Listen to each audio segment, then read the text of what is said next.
Oi, estressados de plantão, sejam bem-vindos e bem-vindas ao Estressadamente. Espero que gostem, porque de mente estressada já basta a minha.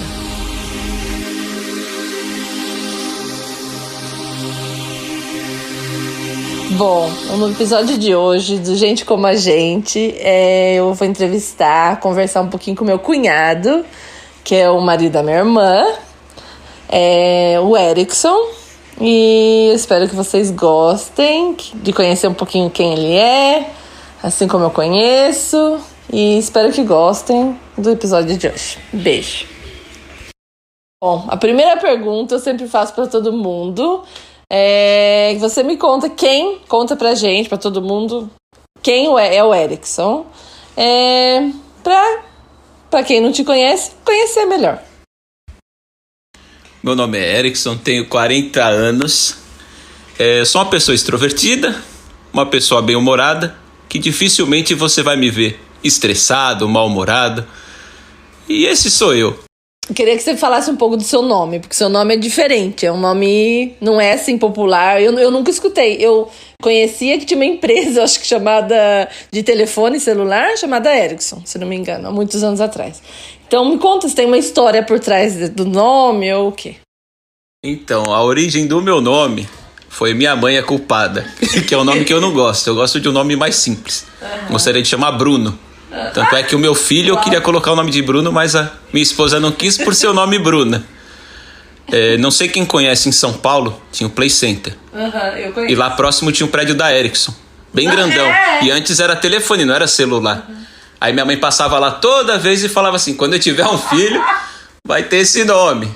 Meu Deus. E quem foi o primeiro a nascer fui eu, então sobrou pra mim. Sim.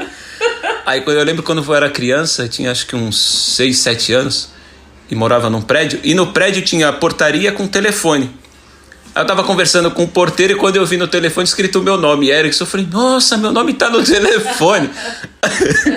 Então já sabe, né? Depois disso, quando lançaram o celular Erickson, meu apelido na escola era Samsung, Motorola, LG, Nokia. Na academia era Motor, que era de Motorola. Era todos os apelidos, mesmo menos Erickson. Legal. Eu pensei que a gente escuta Erickson, vem o celular, o telefone, né? Mas eu não imaginei que fosse isso mesmo. Era todos meus apelidos, era isso. Legal.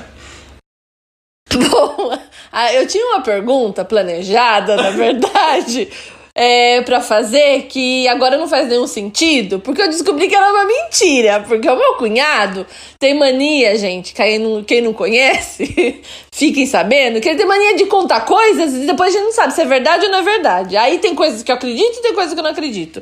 E uma vez ele me contou que era daltônico.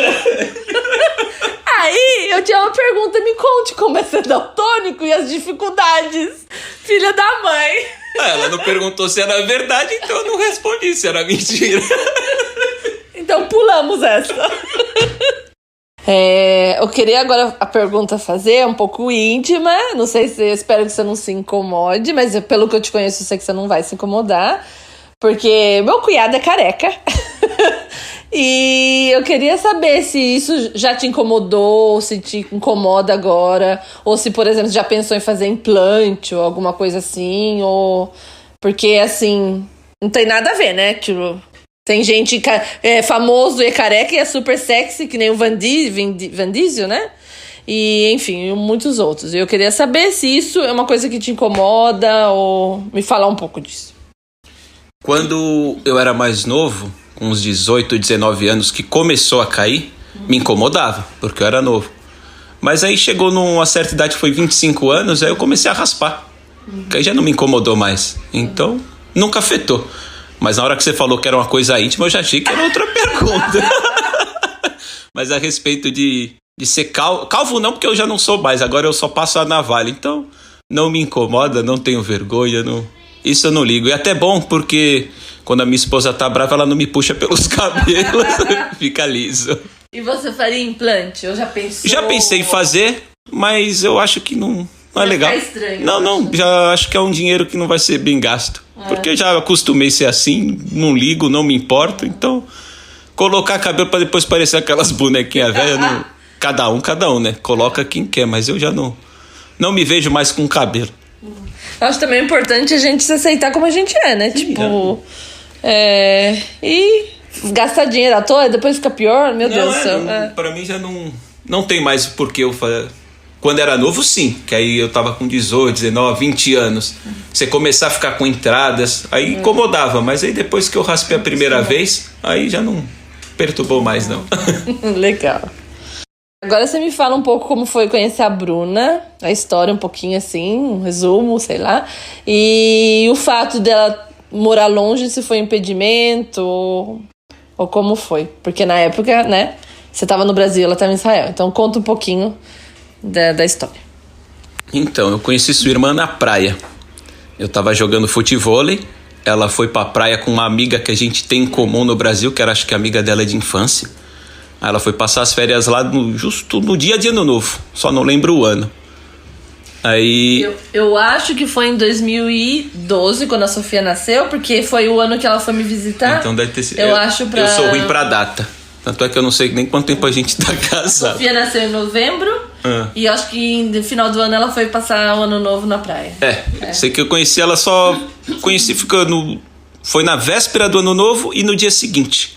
Então eu tava jogando futevôlei, ela ficou me olhando, eu olhei pra ela. Aí bateu aquele clima. Aí conhecemos tudo.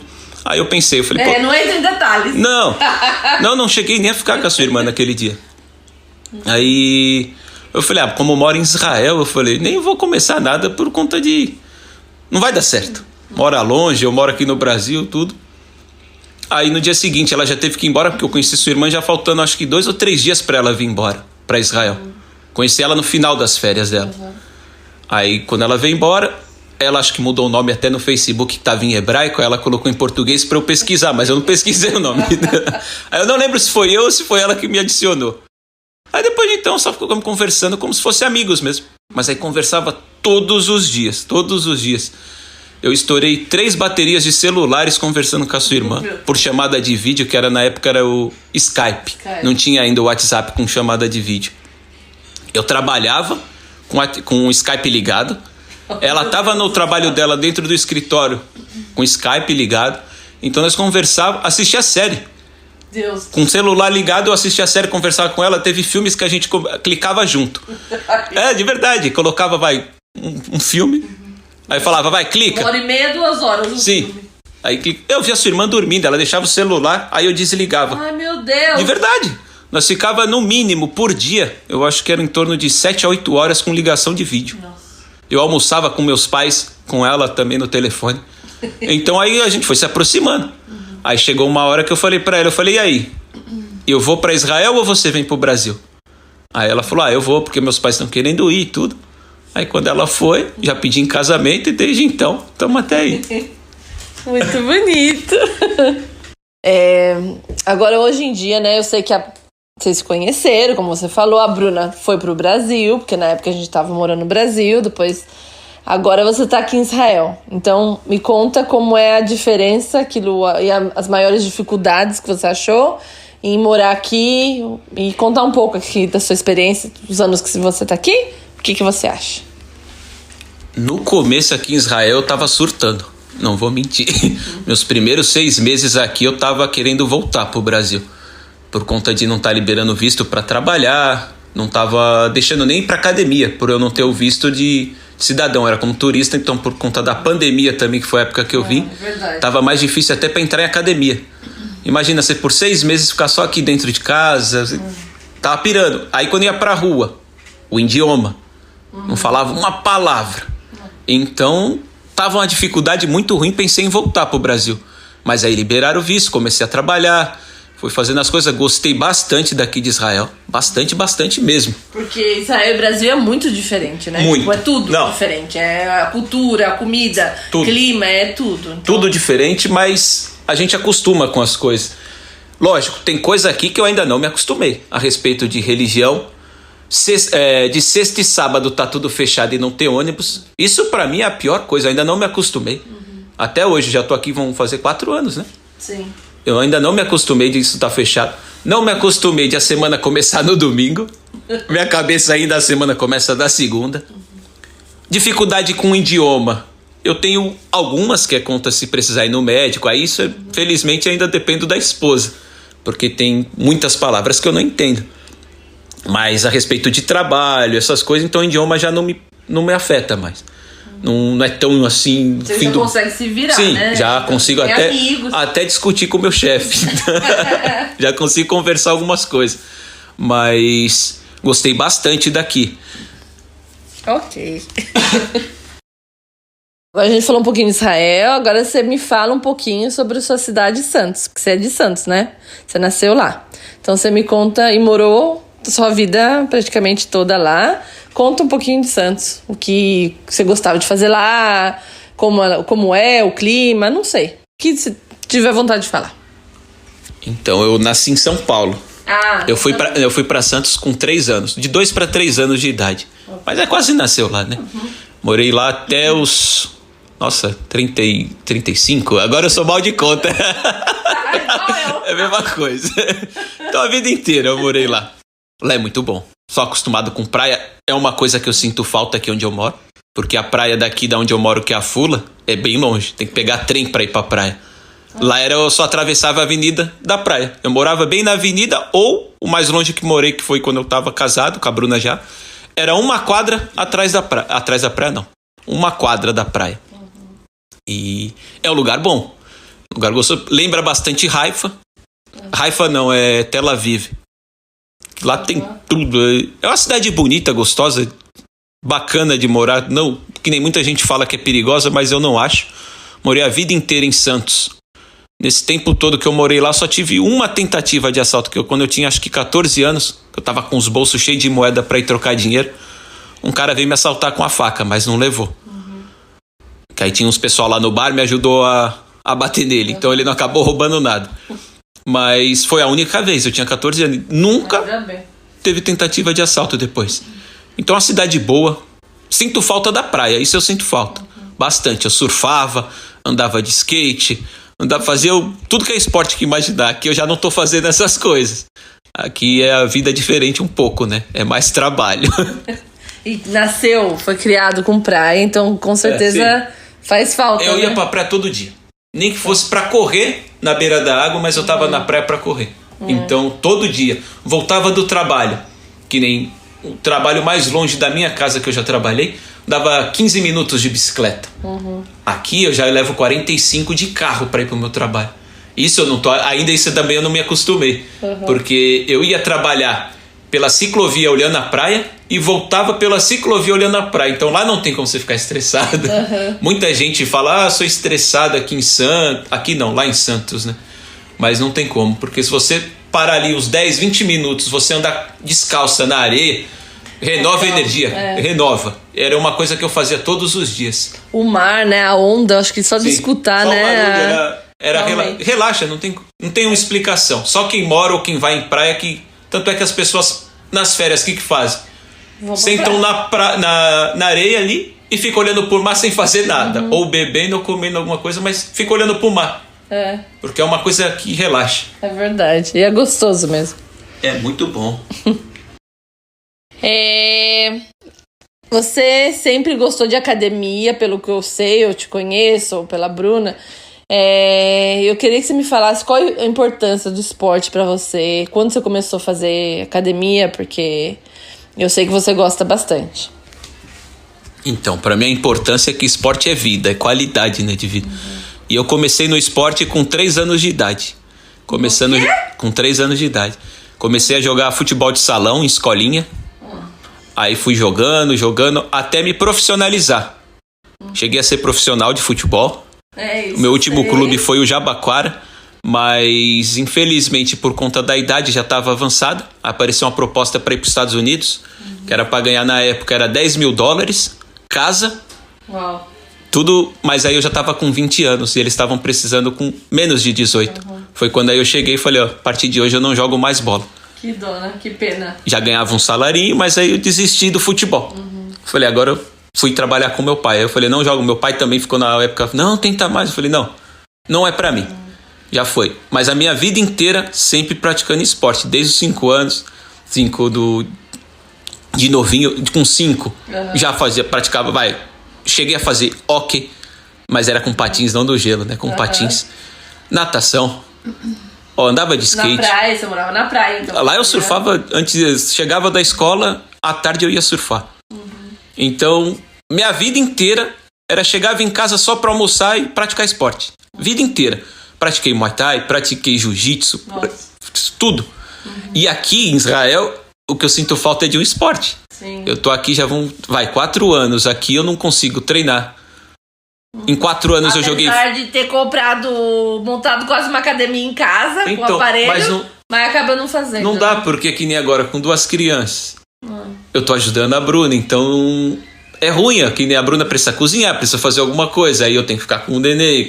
Então, em casa, você acaba não fazendo. E eu quero influenciar meus filhos a praticar esporte, porque é uma coisa que é muito bom pra mente e pro corpo. É verdade. Eu queria que você falasse agora um pouco sobre essa cachorra Mel, que eu sei como ela foi importante pra você. A minha família toda, a gente sempre gostou muito, ama animais em geral. A gente sempre teve cachorro no Brasil e aqui em Israel, gatos. Eu já contei isso no outro episódio, porque aqui em Israel tem gato em todos os lugares e você acaba, se apaixonando e fica com dó. E eu sei, a gente sempre tem um animal, a gente pode ter tido vários animais na vida, mas às vezes tem um ou outro que como faz parte da gente. Eu tive os meus 2 gatos agora que faleceram faz um pouco tempo, só de falar já me emociono, que é a Sushi e o Rô, que faz parte de mim. E eu sei que a Mel também era parte de você. E conta um pouquinho, fala um pouco dela, conta um pouquinho. Como você disse, ela era um pedaço de mim mesmo e ainda continua sendo. Tanto é que você já tá aqui em casa, você vê. Eu pintei um quadro tem 1 metro, né, o quadro que eu pintei. Com a foto dela na praia. Bonito. Tem uma estátua que é simbolizando ela. E pretendo ainda fazer uma tatuagem no antebraço com a foto dela. Então é uma coisa que não tem como explicar, né? Só quem gosta de animal que tá entendendo o que a gente sente por animal. Já tive outros animais, mas igual ela é complicado. Ela me entendia no olhar. Eu não brigava com ela. Só de eu olhar, ela sabia se podia fazer ou se não podia. E era uma sombra, né? Onde eu tava, ela tava. Não tem como explicar. Gostaria muito que ela ainda estivesse aqui, mas felizmente a idade chegou. Quantos anos ela morreu? Ela morreu com 10 para 11. Mas não por ainda ela, pela idade ela podia viver mais. Mas ela, todo ano, eu tinha que fazer no mínimo uma cirurgia dela de tumor. Por conta do sangue dela. Tanto é que os pais dela não podiam ter cruzado. Eu não lembro a doença que um dos 2 tinha. Não podia. Mas eu não comprei, eu ganhei. Foi uma amiga minha que me deu. Nasceram 7 filhotes. O pai e a mãe faleceram.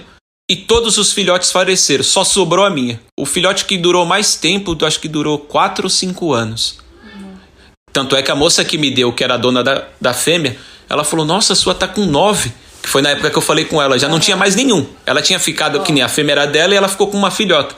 Que também, as 2 faleceram por conta do sangue. Então todo ano, tadinha, eu tinha que tirar o tumor dela. Todo ano. Era na coxa, era na barriga. E teve o último que nasceu, foi na virilha. E acho que foram 2, um em cima do outro. E chegou... Você sabe mais ou menos o tamanho de uma bola de futebol de salão? É menor do que futebol de campo. Sim. Dá um palmo e meio meu. Então ficou muito grande o tumor. E não tinha como mais operar, porque eu não sei explicar direito como o médico falou. Que espalhou e pela idade ela não ia aguentar anestesia.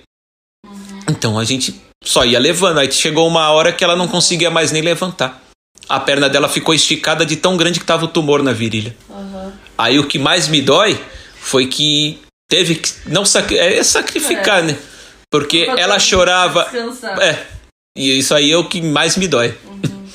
E isso também me dói, porque aconteceu mesmo com os meus. Porque você não quer. Você não quer, mas aí eu falei, tá sendo egoísmo meu. Porque ela tava fazendo cocô e xixi na própria cama. Eu saía pra trabalhar, quando eu voltava, tava todo sujo, que ela já não conseguia levantar. Não comia. Aí eu tinha que ficar dando na boca, fazer as coisas. Então, eu tava meio que sendo egoísta com ela. Verdade. Então, não podia operar. Eu queria que operasse, mas o veterinário falou, não tem como. Aí eu pensei uns 3 dias antes de fazer isso. Aí eu falei, não, tô sendo egoísta, porque eu vi que ela tava sofrendo e todo dia chegando em casa cheio de cocô no colchão delas. Aí tinha que ficar trocando, fazendo... Aí, felizmente... Parte o coração, eu entendo mesmo, mas assim, às vezes a gente tem que deixar descansar, porque... evitar o sofrimento deles, né? Porque tava sofrendo muito. Desse assunto de gato, de cachorro, mais ou menos, de animais. Agora você tem gatos, 2 gatos. Fala qual a diferença pra você de ter gato, a experiência de ter tido cachorro e gato. E um pouquinho como eles são. O Kinder, que é o macho, pra mim parece um cachorro. Que ele todo peludo, gordo. Não, e lindo. ele é a mesma coisa, Muito porque lindo. ele espera eu chegar do trabalho, já deita com a barriga pra cima pra fazer carinho. E ele fica seguindo igual um cachorro faz. A Nutella já não, já é mais individual ali, ela fica na dela, no canto dela, vem de vez em quando pedir carinho. E a vantagem, que é a diferença, que eu gostaria que cachorro fosse igual, eles não são dependentes igual a um cachorro. Que cachorro é de matilha, gato já não. Então tem cachorro que tem necessidade de o dono tá próximo, alguém, não gosta de ficar sozinho. Gato já gosta. Então a gente chega em casa, diferença também. Cachorro filhote. Você chegar em casa, vai estar tudo cheio de xixi, cocô. Gato, desde o primeiro dia que entrar em casa, na caixinha de areia. É o instinto, né? Então, Eles sabem não onde sei ir. como, mas você coloca lá a areia, parece que eles vão na... Parece não, eles vão na areia. Sabem, Então, esse é um ponto bom que eu acho em gato. Ele faz no lugar certinho sem precisar ensinar, né? Já do primeiro dia. Mas eu gosto, pra mim, você que me conhece, eu já tive gato, pássaro, cachorro, peixe. Então, tem a gente da minha família que me chamava... Como que era o nome daquele do Jim Carrey lá? Que ele criava um monte de bicho. Eu não lembro o nome do filme, mas o meu apelido também era dele. Ace Aventura? Não era o do Ace Ventura. Tem um que era do... Eu esqueci o nome, mas por conta disso. Porque eu sempre gostei de ter bicho. Pra mim, uma casa sem um bichinho de estimação é uma casa vazia. Eu já não gosto. Pra mim, quanto mais bicho tiver, melhor. Acostuma, né? Acostuma. Agora conta como é ser pai 2 vezes. Porque há pouquinho tempo nasceu o nosso príncipe, o primeiro menino da família nossa, aqui da parte minha, da minha irmã. É o primeiro menino, porque todo mundo tem menina, só eu. Minha irmã até agora tinha só menina, meu irmão tem também 3 meninas. Então ele é o primeiro menino da família, é o príncipe. Então fala um pouco como é ser pai primeiro de 2 crianças, ser pai 2 vezes. E o que você sentiu de diferença entre menino e menina? A sensação sempre é boa, né? E ainda quando você assiste o parto é até melhor. É bem gostoso de ver tudo. É inesquecível. Sim. E me fez valorizar ainda mais a minha esposa pelo que eu vi ela passando. Que a primeira vez eu não pude entrar, mas a segunda eu já pude. Então, é gostoso. Diferença eu ainda não sei. Porque ele só fica deitadinho, ele tá com 3 meses. É gostoso, tudo. Então, vamos ver a diferença mais pra frente. Mas é muito bom. Criação, né? Sim, é bom demais ter. Lindo, é o príncipe da tia e as chulas. Fala um pouco sobre o YouTube, que você tem um canal com a Lia, minha sobrinha. Estão fazendo agora, postando vídeos muito legais sobre... Estão ensinando português para quem não sabe e hebraico para quem também quer aprender. Então eu tô adorando, é muito legal. Achei a ideia super bacana e é rapidinho assim. E me fala um pouco da ideia, me fala um pouco dessa sua história com o YouTube, que você gosta e tem canais. Conta um pouquinho. Então, sempre gostei do YouTube. Tanto é que eu tenho um canal de pássaro. E depois que a Thaís começou a entender sobre o YouTube e viu que eu tinha o canal, que eu estava fazendo também nossa rotina aqui em Israel, tudo, mostrando Jerusalém, o que a gente fazia, meu trabalho, filmava tudo. E ela sempre me pediu para criar um canal para ela. Mas eu nunca quis por conta dela ser pequena, eu não queria expor ela assim. Ela queria fazer vídeos brincando, vídeos de... Sabe, da rotininha dela, da rotina. E eu achei ela muito nova para fazer, então eu esperei um pouco. E ela sempre insistindo. Aí hoje, como ela já tá com 7 anos, aí eu tive essa ideia. Eu falei, como ela já tá falando bem hebraico, ela pode estar falando em hebraico. Eu falo em português, como eu conheço um pouco de gente já aqui, né? que gostaria de aprender português, que o pessoal que trabalha comigo, os árabes, eles mesmos falaram que tive a ideia e falei pra eles. Aí eles comentaram, falou, pô, se fizer, manda o vídeo pra gente que a gente quer aprender. Aí então a gente faz vídeos, palavras, cores, números, e os vídeos no máximo de 1 minuto, que é short. Então tá legal, tá tendo bastante visualização, legal, o pessoal tá gostando. E até está gostando, principalmente, que era mais pra agradar ela. Aí se realmente ela gostar, aí mais pra frente eu vou estar fazendo um canal pra ela, pedindo ou pra Bruna ou eu mesmo filmando pra ver tudo que ela vai fazer, pra não filmar besteira, essas coisas. E a ideia que eu tive de fazer, criar um canal pra ela também, pra ela ajudar as crianças a aprender hebraico. Se ela tá brincando, fazendo as rotinas dela, ela vai falando em português. Mas aí, às vezes vai pegar um carrinho ou uma boneca e fala em hebraico. Aí explica para as crianças que estão assistindo, boneca fala assim em hebraico, mesa, aí vai intercalando português e hebraico para as crianças também aprenderem. Mas tá legal, ela tá gostando. E a Lia adora aparecer, ela não tem vergonha. Então realmente tá muito legal, parabéns. O nome do canal é Família Escaramela, para quem tiver curiosidade de assistir. Vamos aprender hebraico e português. Bom, agora a gente tá acabando. Tem assim umas perguntinhas rapidinhas que eu faço pra todo mundo também, assim, você contar um pouquinho. Me conta assim, um medo, por exemplo, um maior medo que você acha que vem na sua cabeça, assim. Hoje meu maior medo é morrer depois da minha esposa e meus filhos. Meu Deus do céu. Um desejo ou um sonho, uma coisa assim que te vem na cabeça. O meu sonho, que é um sonho de infância, é ter uma chácara com piscina. Me convida. Sim, com certeza. Se você pudesse ter um poder, qualquer poder, assim, ser um super-herói, de qualquer coisa, mais absurdo que pudesse ser, qual o poder que você gostaria de ter? Ler a mente das pessoas. Que assim, que assim com certeza eu conseguiria afastar as pessoas que pensam mal de mim ou que querem o meu mal. Porque assim a gente não tem perto da gente quem deseja o nosso mal.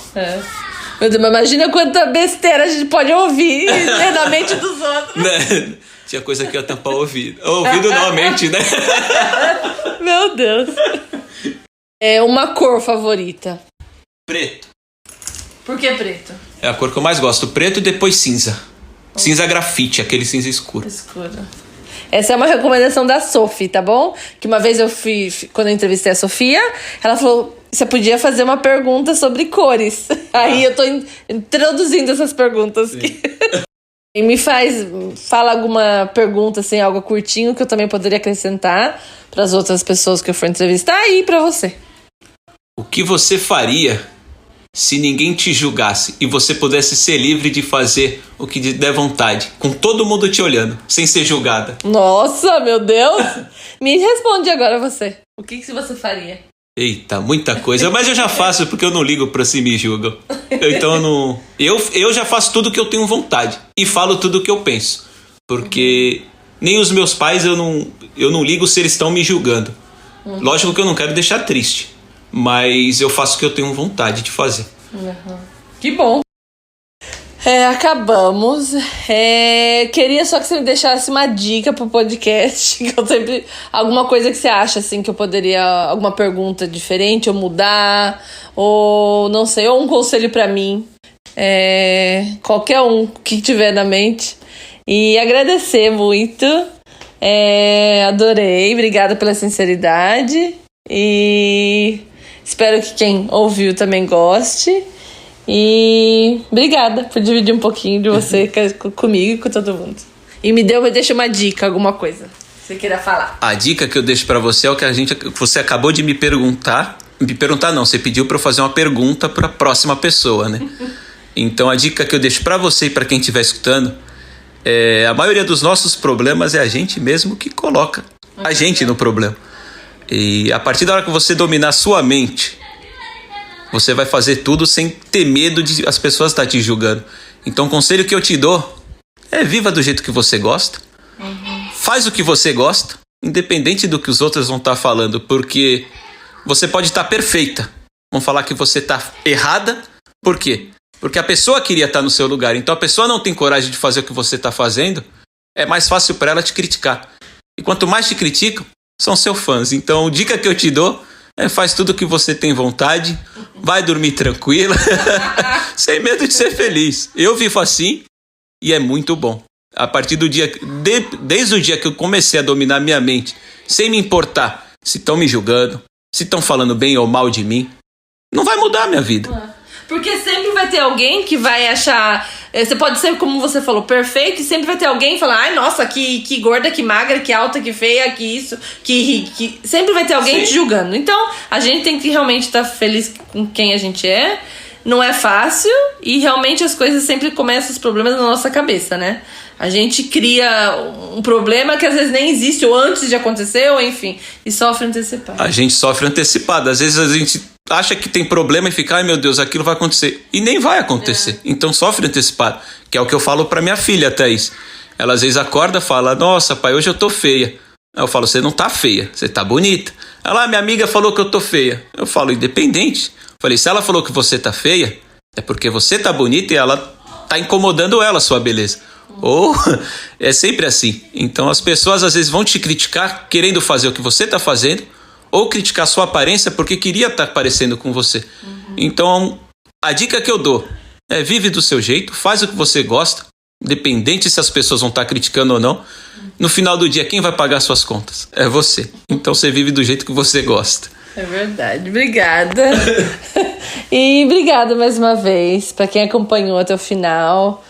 E obrigada, Erickson, pelo cunhado, pela entrevista. Adorei. Eu que agradeço. Ah, vai, nojo. Ela chama a gente de, pra quem não sabe, eu, minha esposa e minha filha, de família nojo. Agora ela tem que explicar, porque ela sempre chama a gente disso. Porque o que é família nojo? Não é exatamente a palavra nojo de nojento ou algo assim ruim. Na minha cabeça, eles vivem se beijando, ou são abraçando, ou não sei o que, juntinhos. E pra mim, ai, que nojo, eu falo. Como que, ai, que...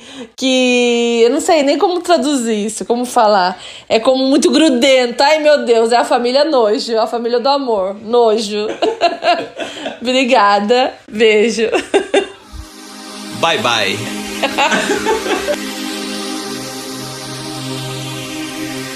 Obrigada para quem ouviu este episódio até o final. Não deixe de compartilhar e avaliar este podcast para que eu possa continuar fazendo mais e mais episódios aqui para vocês. Obrigada do fundo do meu coração, direto de Israel, para todos vocês. E até o próximo episódio de Estressadamente. Beijão.